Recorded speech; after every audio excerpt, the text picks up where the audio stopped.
Hello everyone. It's an absolute pleasure to be a part of this conference on smart manufacturing. I would like to first thank Vidya and Kiran from entering for this opportunity. And now a quick introduction about myself. I am Sunil Bharadwaj, a supply chain and operations excellence professional with close to 18 years of experience across diverse industries, both FMCG and non-FMCG. I've also had the privilege and opportunity to handle multiple supply chain functions related to demand planning, logistics, warehousing, and customer service. I'm an APIC certified supply chain and logistics and distribution professional. And till recently, I was attached with Raymond Limited as DGM strategy and supply chain. And I also enjoy talking at seminars both in India as well as abroad. I'm also part of an edtech startup in India which helps B-school students with career coaching and guidance related to their resumes and interview preparation. So pleasure to be here. And now what I'll do is I'll share my screen so that the slides are available to all of you and we will take the discussion forward. Kindly give me a moment to share my screen. Here it goes. I'll just increase the, yeah. So thank you once again to one and all for joining today's event. And the topic that I chose or would like to discuss with all of you is related to, of course, making Industry 4 goals a reality. But I want to discuss this from the prism of operational excellence. How can a well-designed operational excellence philosophy and related processes aid in making Industry 4 goals a reality? So this will be the focus of my discussion, and I will be touching upon one or two key operations excellence strategies as we go along, and try and see and tell the audience how this will be a success factor or enabler towards making smart manufacturing or Industry 4 goals a reality. So this will be the theme of my discussion today. Now a quick summary which I've already done. This is my brief career profile, worked in diverse industries, essentially a BTech from NIT Jamshedpur. I've done my post-graduation in operations from SPJ in Mumbai. I'm APIC certified and I've been speaking at conferences and seminars in India and abroad. And I've also published articles in various magazines and journals. And I'm a career coach with an online education startup in India. Now coming to the Industry 4 overview. What do we mean when we say Industry 4? Now I just want to simplify it for the audience. Rather than getting into the actual technologies or what it entails, I would focus more on what it means. So very quickly, for a business practitioner, for a supply chain practitioner, for a manufacturing practitioner, what is Industry 4? It talks about a connected enterprise. Okay, it tries to link all the upstream and the downstream operations, right from sourcing to manufacturing to distribution. Okay, and to my mind, it encompasses not only smart manufacturing but also extended scope to intelligent and smart warehousing, intelligent distribution centers, and smart distribution operations. Because keep in mind, my friends, we need to keep the customer at the center of all these discussions. Okay, so any smart technology or any tool that we talk about has to encompass not only upstream but also the downstream operations. And increasingly today, the analytics landscape has moved from being merely descriptive to telling me what has happened. That is post facto, but that's not going to help. Now we need to move towards predictive and prescriptive analytics, which will help me to sense demand, to sense and predict what can go wrong and take quick action. Because these are tough times. COVID has still not gone away. The vaccines have still not been discovered. And these are very, very uncertain times. But at the same time, there is a strong business case for us to think of investing in smart technologies. But at the same time, do we know what are the drivers? What are those business objectives? What are those benefits that we need to look at? So my view or perception or sense is that unless the tool or the technique is going to enable the business is to become more agile. It is going to enable better material and operational flows, unless it is going to smoothen operations, unless it is going to bring in more visibility and transparency across the value chain, and unless it is going to help me to bring my products and services quickly to the market, or what is referred to as speed to market, from concept to reality.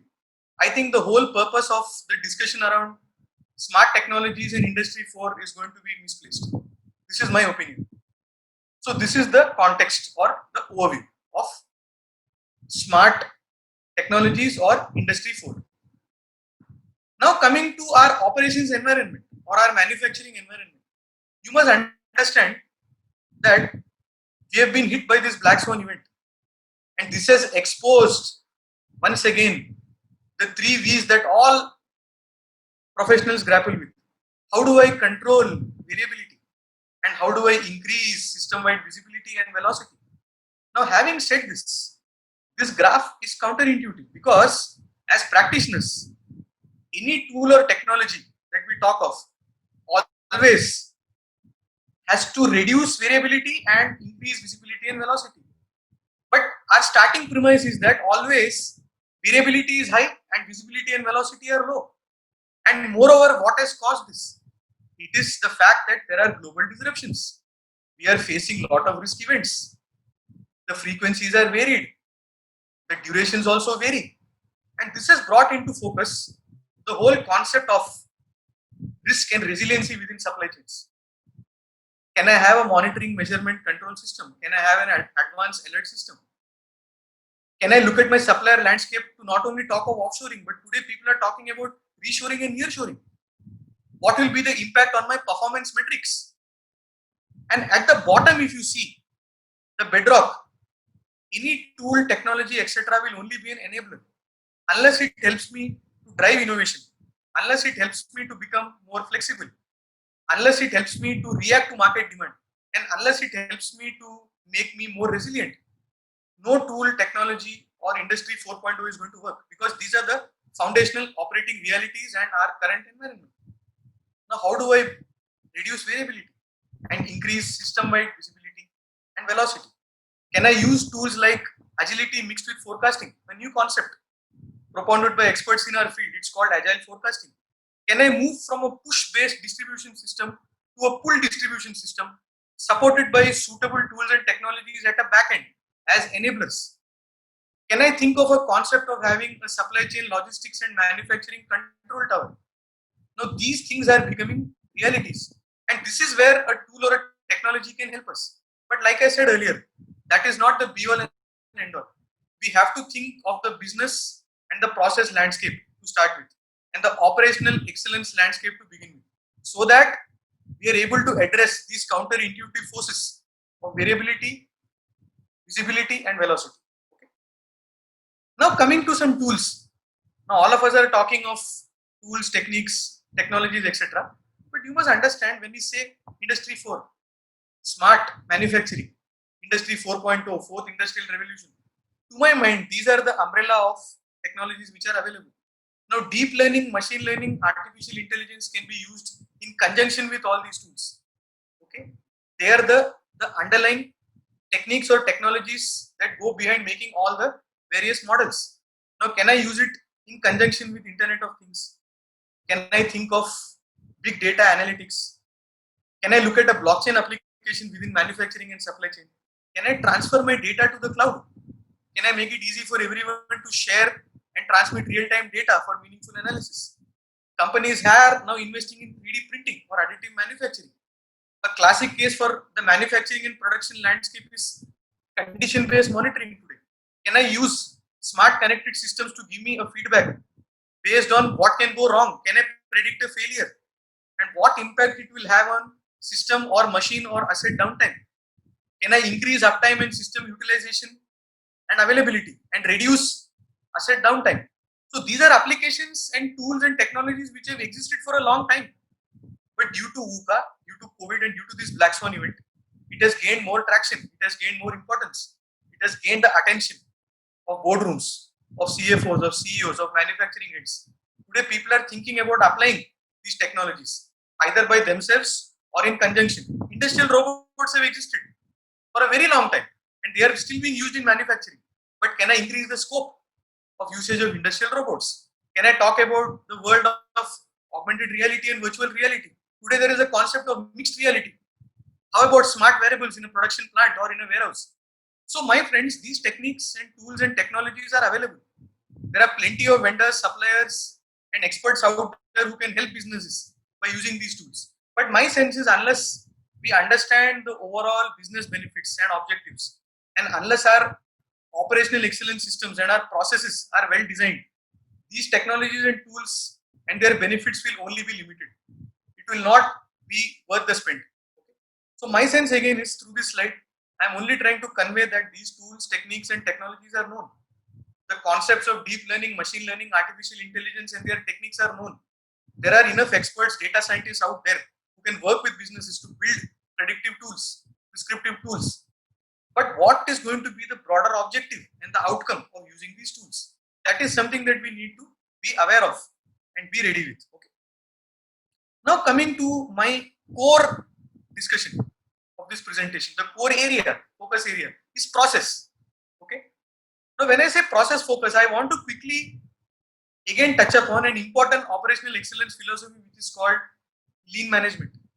Now when I say lean, if we were to apply lean to a shop floor, to a production facility or to a warehouse, what are the areas we need to focus upon? A quick recap for everyone.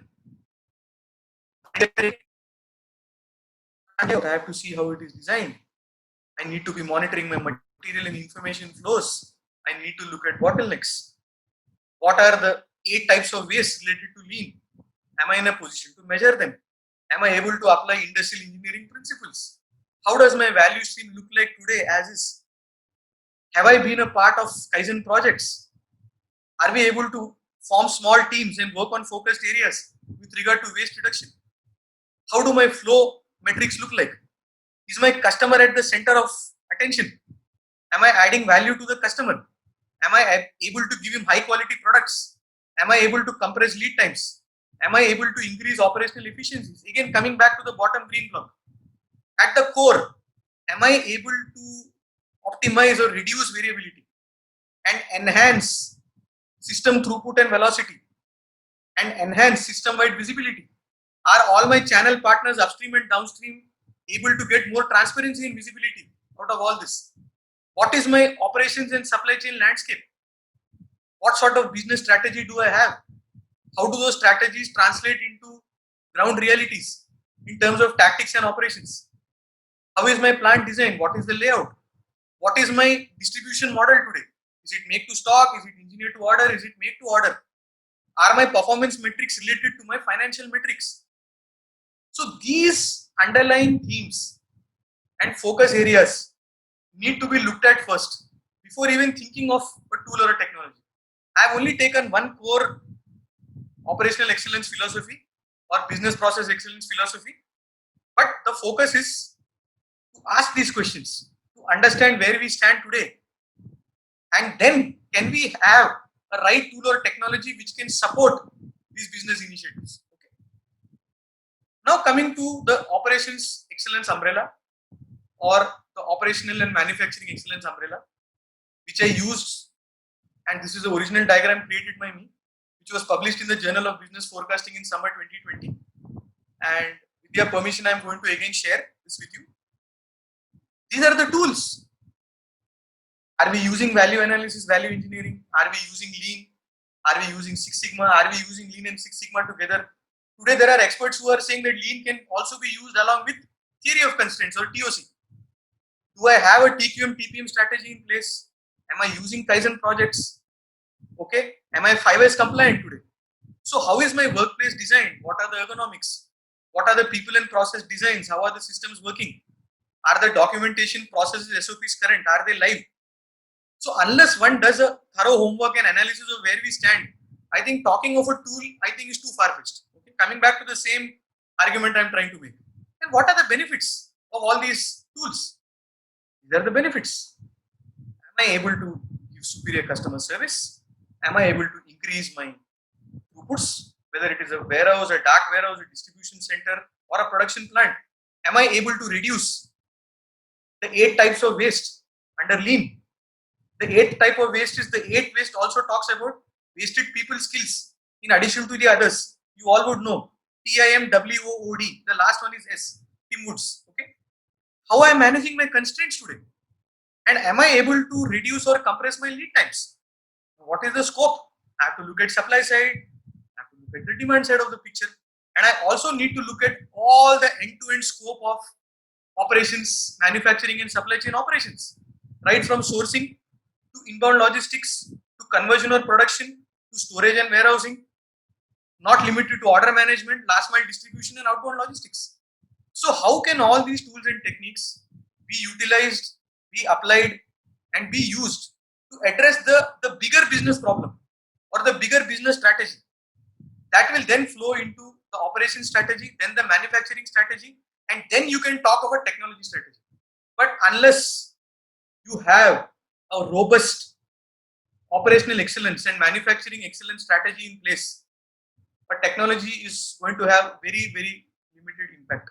This is the hypothesis I am proposing to you. Okay. Now we come to another quick slide on when I say lean, what are some pointers on strategy and execution? When I say strategy, it has to be around people, process, and systems. What are the tools I am using today? What are my metrics? My processes current, audited, and clearly defined? Do they have a company-wide impact? Is it aligned with my manufacturing strategy? Are my people and teams trained adequately in usage of these systems and tools?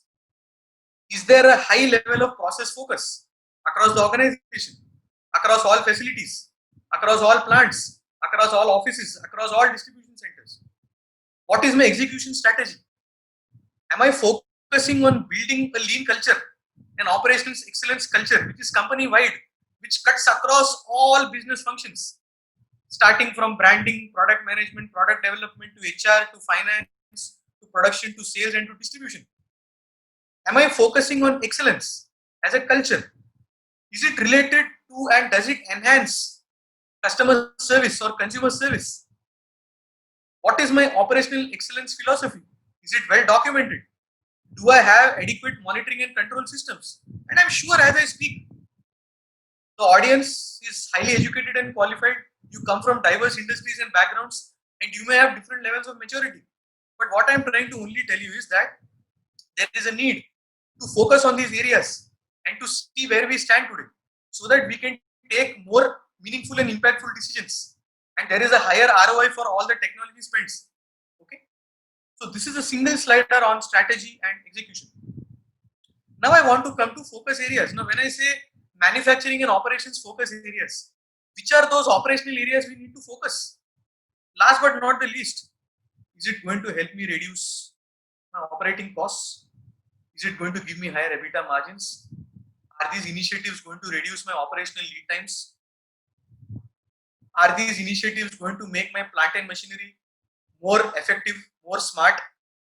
Okay. Am I able to use predictive modeling to understand equipment breakdowns? An example which I gave earlier. How is my overall plant infrastructure, my warehouse infrastructure? What will be the impact on people, process, and machine productivity? Last but not the least, what will be the quality gains? Appraisal costs, cost of poor quality, internal costs, external costs, customer costs. There are a lot of hidden costs related to quality. Is it going to help me to achieve higher levels of quality? Am I going to get things first time right? And last but not the least, many businesses and businesses in the MSME space have not been able to even restart their operations because they are fundamentally focusing on environment, health, and safety. Is the workplace safe? Are my employees safe? Can they get back to work? Are people following physical distancing norms? Is the workplace clean? I think these are fundamental questions we need to answer in addition to the others. Okay. And again, what are my broad objectives?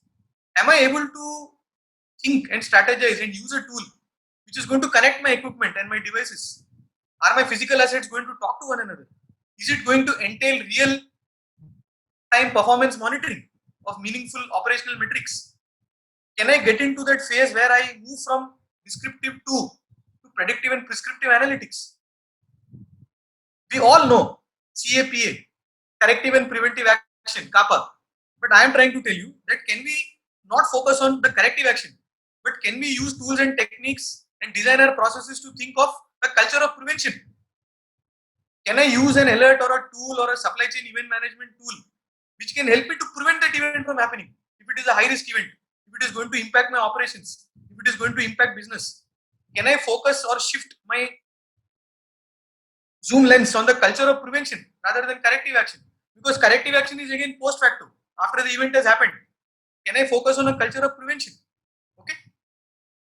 Now coming to summarizing in a single slide again, the potential roadblocks, challenges and opportunities at the same time.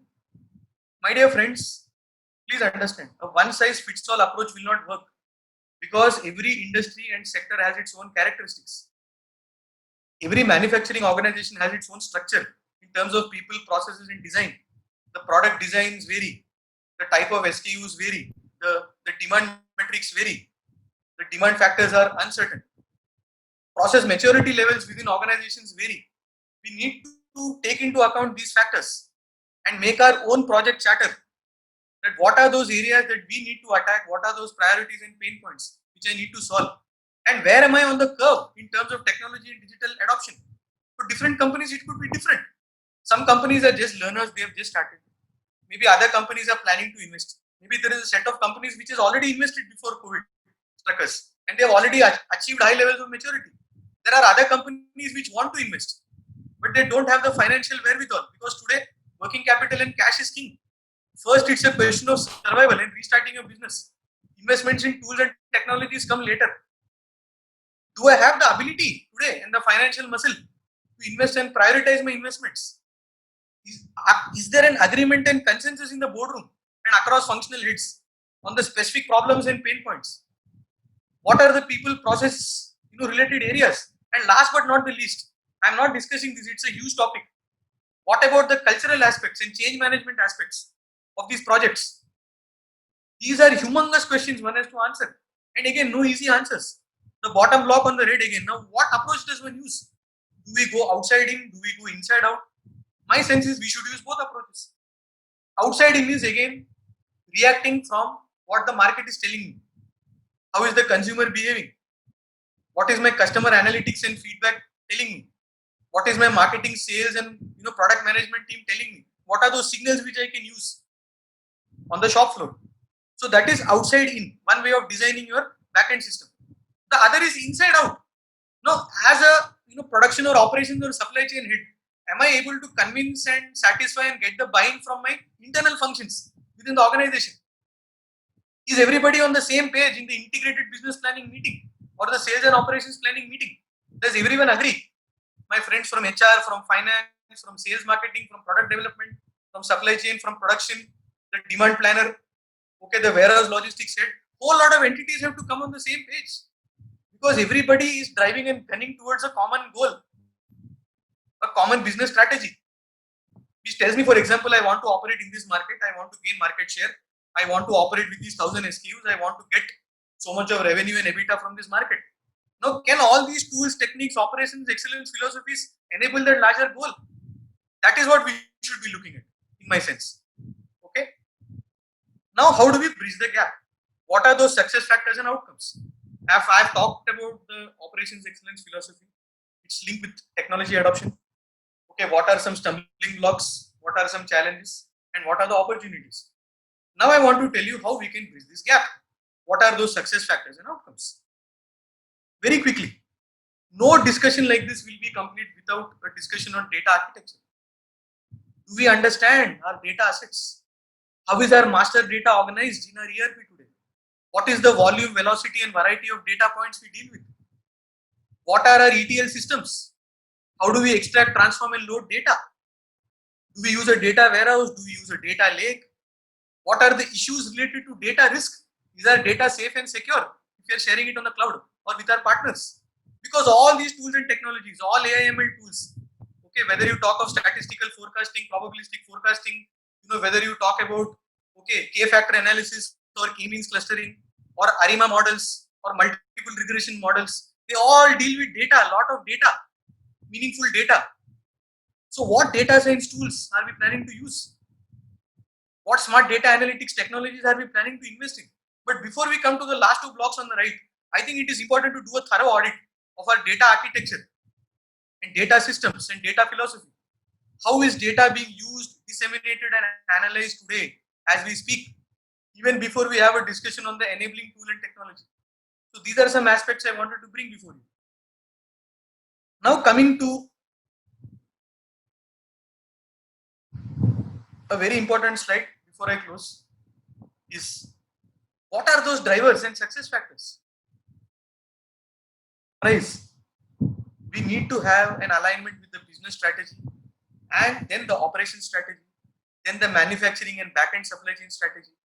We need to have documents and analysis related to supply and demand drivers because VUCA and Corona has caused both supply shock as well as demand shock. Can I think of using software as a service? Can I use a subscription driven model which will make it easier for the CFO to fund the project where I can show better ROI?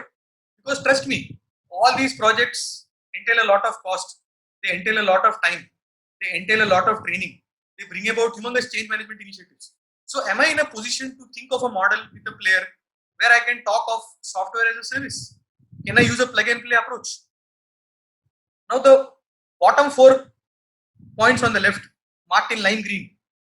Again to summarize, focus on process design, focus on building best practices and sustainable processes which are live, which are audited, which are current, which are acting as support to the larger business initiatives. Do I have enough processes related to employee health and safety? I cannot stress on this more. Do I have performance metrics where there is a focus more on lead indicators and where operational metrics are related to financial metrics? What is the impact on EBITDA? What is the impact on inventory levels? What is the impact on ROI, on ROA, on ROCE?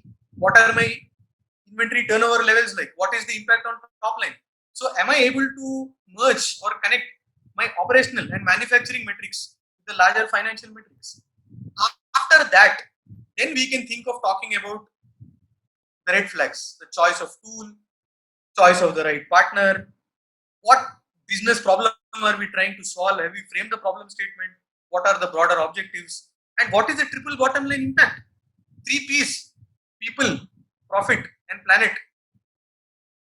Economic or environmental, social, and financial objectives. So these factors need to be considered before even arriving at a tool.